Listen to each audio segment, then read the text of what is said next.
আসসালামু আলাইকুম, সবাই কেমন আছেন? আশা করি সবাই ভালো আছেন। আমি আল্লাহর রহমতে ভালো আছি। তো আজকে দেখেন একটা ইউনিক রেসিপি আপনাদেরকে দেখাবো। এটা শুধু বগুড়ার মানুষ ছাড়া কিন্তু কেউ রান্না করে খায় না। বগুড়ার মানুষ ছাড়াই শুধু বোঝে করলা দিয়ে, সাজনা দিয়ে, এই যে রুই মাছ দিয়ে ঝোল করবো। তো এটা কিন্তু অন্য কোনো জেলার মানুষ খায় না, শুধু আমাদের বগুড়াতেই খায় সবাই।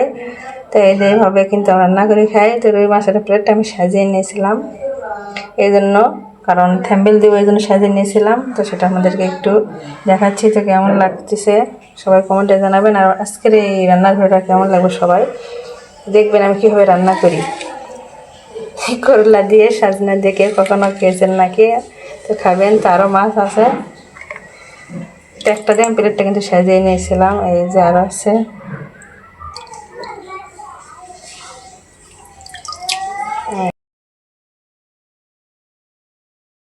এই তো মাছ দিয়ে কিন্তু আজকে রান্না হবে।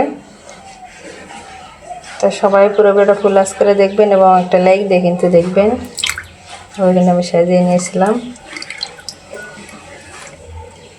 তো চলুন শুরু করা যাক রান্নাটা। এই যে এখানে আমি আলু আর করলা এই যে কেটে নিয়েছি। এখানে এই যে সজনে এখানে কেটে পরিষ্কার করে নিয়েছি। এই যে মাছ নিয়েছি এখানে। এখানে পেঁয়াজ, 4টা কাঁচামরিচ এখানে কেটে নিয়েছি। আমি সব তরকারিতে কিন্তু কাঁচামরিচ দেই, ঝোল হলেও দেই, আর যখন তো পুরোপুরি করে তখন তো দিই। তো এখানে সব কিছু আমি ধুয়ে নিয়েছি। এর করলা, আলু। তো এখন এগুলো আমি আগে মাছটা মেখে নেবো। এখানে সব কিছু দিয়ে নেব। তো প্রথমে মাছে একটু হলুদ দিয়ে নেব আমি।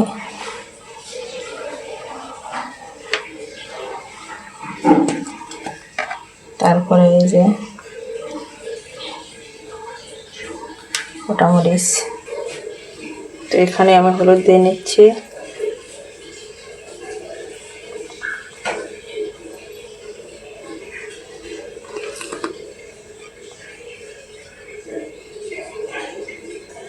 এখানে গোটা মরিচ দিয়ে নিচ্ছি।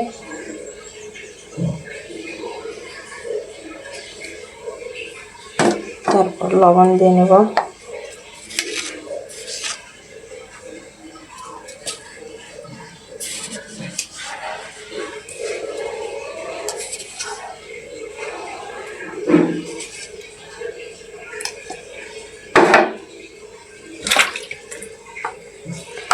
তারপরে এই যে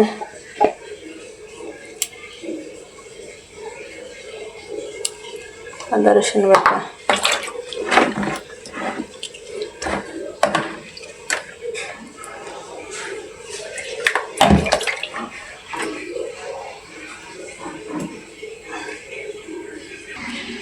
সব কিছু দিয়ে না হয়ে গেছে।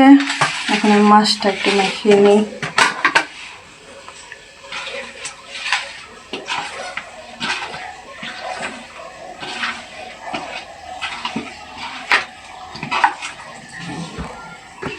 তো মাছ কিনতে দিয়ে মাখিয়ে নিয়েছি। এখন আমি এই যে চুলাটা অন করে দেব।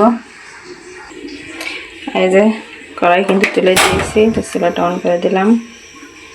এখন আগে মাছটা কিন্তু আমি ভেজে নেব। তেল দিয়ে নিই। আজকে কড়াইতে রান্না করব, কারণ পাতিলে রান্না করলে কিন্তু দেখা যায় না, ভিডিও করতে অনেক সমস্যা হয়। তো কড়াইতে রান্না করলে দেখতে সুবিধা হয়, এই জন্য কড়াইতে রান্না করব। তাকে মাছটা ভেজে নিই। তো কড়াই কিন্তু গরম হয়ে গেছে, তখন মাছটা দিয়ে নিই।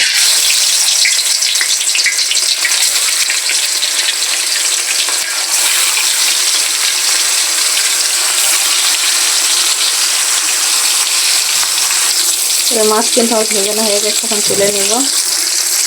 আমাদের মাছ আমার ভেজানো হয়ে গেছে। এখন এই যে ওই তেলেই জিরে দিয়ে নিলাম। তারপরে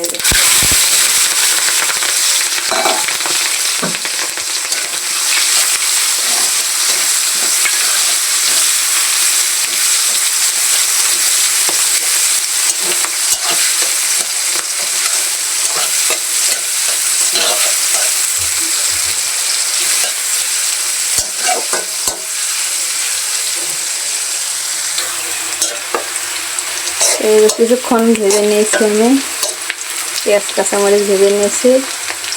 এখানে এখন এই যে করলা আলু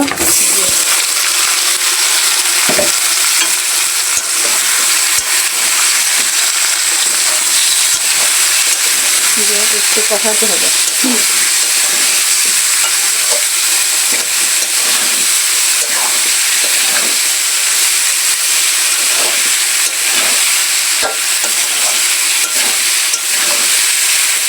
সাজনা কিন্তু আগে দেওয়া যাবে না, তো পরে দিতে হবে, কারণ আগে দিলে কিন্তু সবাই তো জানেন আগে দিলে কি হয়, একদম গলে যাবে, তো পরে দিব, এখন না।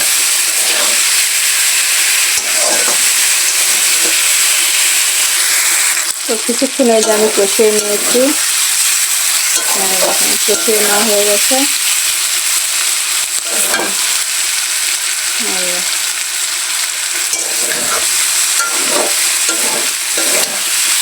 এখন আমি পানি দিয়ে দেবো।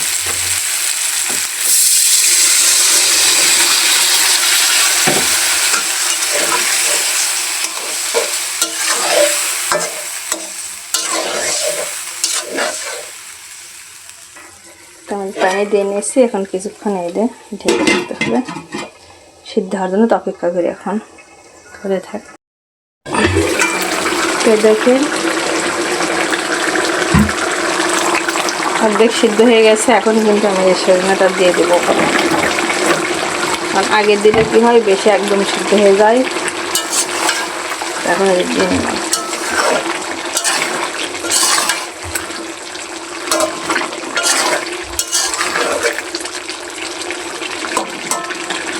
আবার কিছুক্ষণ কিন্তু আমি ঢেকে দেব।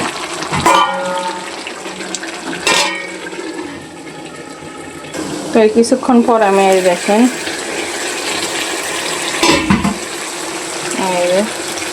ঢেকে রাখছিলাম, তো এদের সজনাটাও কিন্তু সিদ্ধ হয়ে গেছে, দেখেন। এখন ঝোল দিয়ে দেব, ঝোল দিয়ে দেব আমি। ঝোল দিয়ে নিলাম। তো এবারও যখন বলক উঠে যাবে তখন হয়তো মাছ দিয়ে দেবো।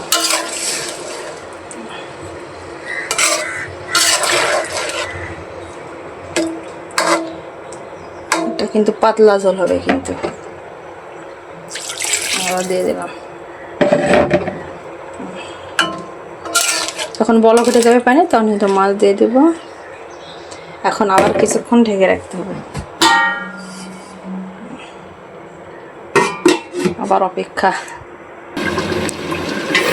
এই যে বলক উঠে গেছে, এখন মাছগুলো কিন্তু আমি দিয়ে দিব।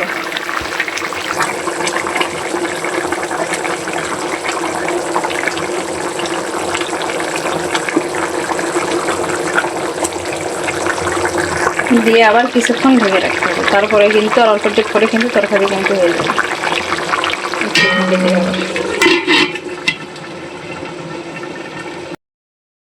কড়াইটা নেমে নিয়েছি, এই যে রান্নাটা কমপ্লিট। তো দেখাচ্ছি আপনাদেরকে আজকে রান্নাটা কেমন হয়েছে। এই যে দেখেন, সজনা দিয়ে করলা দিয়ে এই যে রুই মাছের ঝোল। আজকে রান্নাটা সবার কাছে কেমন লাগলো সবাই সুন্দর কমেন্টে জানাবেন। এই দেখেন এভাবে সবাই রান্না করে খাবেন, শুধু বগুড়ার মানুষেরাই কিন্তু এভাবে রান্না করে খায়। তো কড়াই রান্না করলাম কেন, দেখার সুবিধার্থে জানো, না আমরা পাতিলে রান্না করি বেশিরভাগ, কড়াই করলাম। তো সবাই ভালো থাকবেন, আল্লাহ হাফিজ, আসসালামু আলাইকুম।